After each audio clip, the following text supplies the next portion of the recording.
Bonjour mes chers poissons, je vous remercie de me retrouver pour cet horoscope du mois de janvier 2016.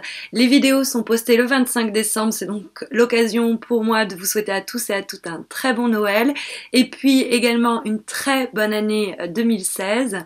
On va s'intéresser d'ailleurs à ce que réserve le premier mois de ce nouveau cycle qui démarre sans plus tarder. Alors on a un tirage qui est très dynamique, qui est très fort, qui est, on va dire, il y a des morts, des renaissances, quelque chose qui se termine, autre chose qui renaît ou qui commence. C'est un tirage vraiment très dynamique. Ah oui, c'est pour moi aussi l'occasion de vous dire, c'est vrai avant de me lancer, d'avertir les abonnés. C'est bien toujours avec le tarot de Marseille que je tire ces horoscopes et que je réalise ces horoscopes. J'ai juste simplement changé de jeu. Je travaille ici avec Morgane Greer.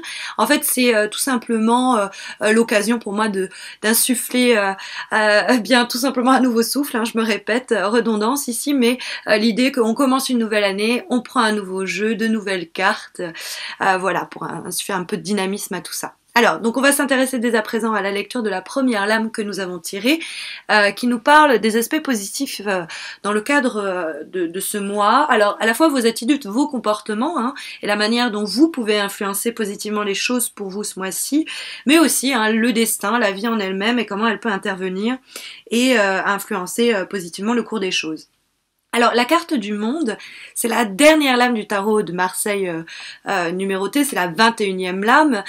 Si vous voulez, cette carte-là, c'est l'idée d'aboutissement, on est au bout du chemin. Hein, alors il y a cette idée en plus de bout du chemin parce que on a une suite, hein, alors elle n'est pas dans l'ordre, mais on a la 20e carte ici, la 21e là, et on a ce qu'on appelle la 22e ou comme là, Morgane Greer prend la décision 0 parce que le mât c'est à la fois le début, la fin, bon, on le verra au moment venu.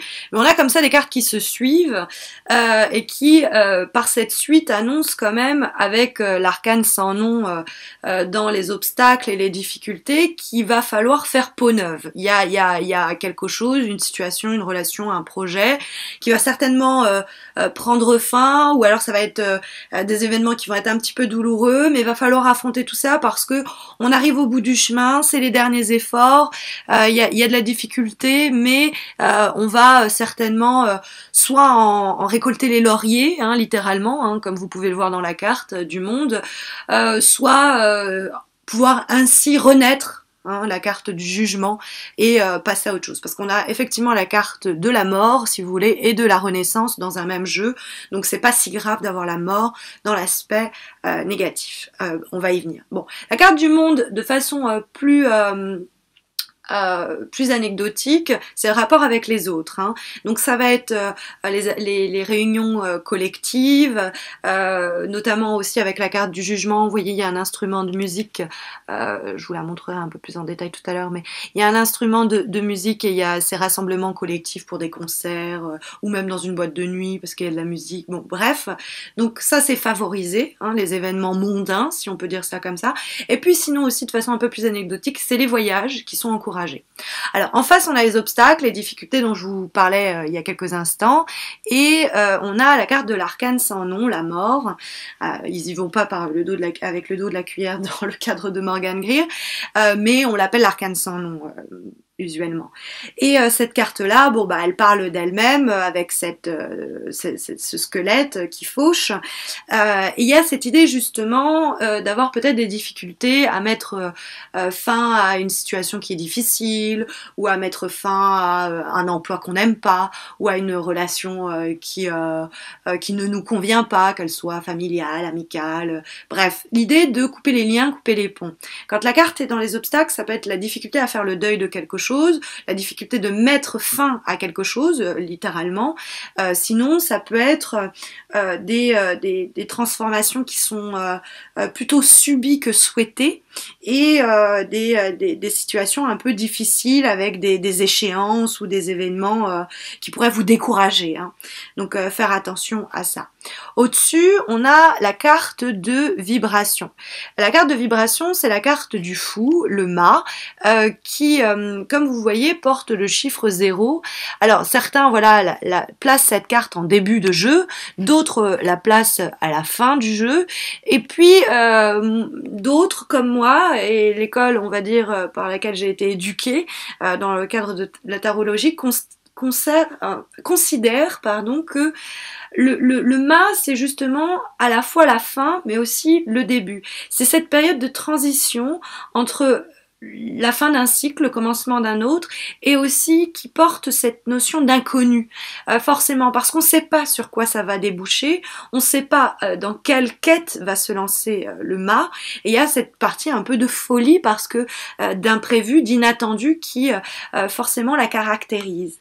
Alors, comme je vous disais, elle fait sens dans ce jeu où on a quand même la mort ici et puis la renaissance, mais bon, qui passe par une étape où on peut être un petit peu perdu ou avoir, alors perdre la tête, littéralement, perdre la tête pour quelqu'un, je n'en suis pas certaine, mais en tout cas, être désorienté, déboussolé, c'est vrai que c'est possible.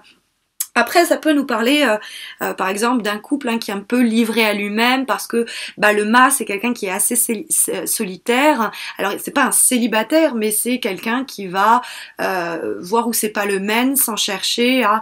Alors, c'est peut-être aussi quelque chose qu'on pourrait vous reprocher, mes chers poissons, cette idée de pas savoir trop où vos pas vous mènent. Donc, mais il y a l'idée comme ça aussi de suivre son intuition et de se lancer à pieds joints dans l'inconnu, quoi. Il y a ça qui trône au-dessus du tirage dans les vibrations du mois de janvier.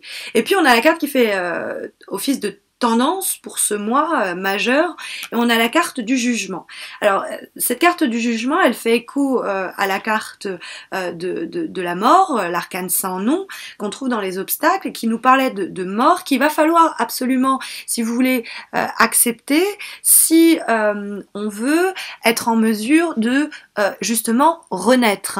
Il y a la carte de jugement, c'est la carte de résurrection. Alors ça peut être de bonnes nouvelles qui arrivent, hein. On est enfin soulagé d'un poids, c'est la carte où s'il y a des démarches administratives, légales, judiciaires, le jugement peut rendre un bon jugement, justement. En tout cas, le jugement sera rendu ce mois-ci si vous attendiez, ça va peut-être créer justement des fins, des situations un peu difficiles, etc. Il y a l'idée aussi de renaissance à certains niveaux. Alors, il y a beaucoup qui se joue, qui se trame au cours de ce mois de janvier. Donc, n'hésitez pas à vous faire aider par les autres aussi, à rester entouré, à sortir, à voir des gens, à rester ouvert aux conseils qu'on peut vous prodiguer émanant de l'extérieur, parce que vous allez certainement passer entre la mort et la renaissance dans une période d'incertitude qui va être difficile à gérer, je pense, à un moment. Qui va peut-être être cette incertitude liée à la difficulté à accepter la fin de quelque chose, ou que cette fin prend du temps à arriver et que du coup vous êtes dans une période de flottement, mais vous inquiétez pas, les nouvelles arriveront. Voilà ce qu'on peut un petit peu comprendre pour le signe du poisson pour ce mois de janvier. Alors c'est ici l'occasion pour moi d'en profiter pour vous signaler que j'organise chaque mois un concours pour permettre aux gens qui me suivent sur Facebook de remporter un tirage personnalisé gratuit.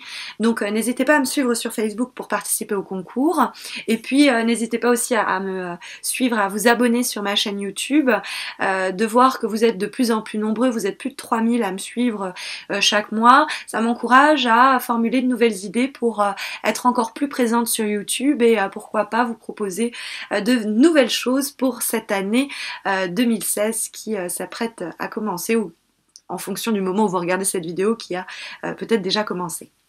Je vous souhaite à tous et à toutes un très bon mois de janvier, une très bonne année 2016, et je vous dis je vous donne rendez-vous j'espère fin janvier pour les horoscopes de février. À bientôt.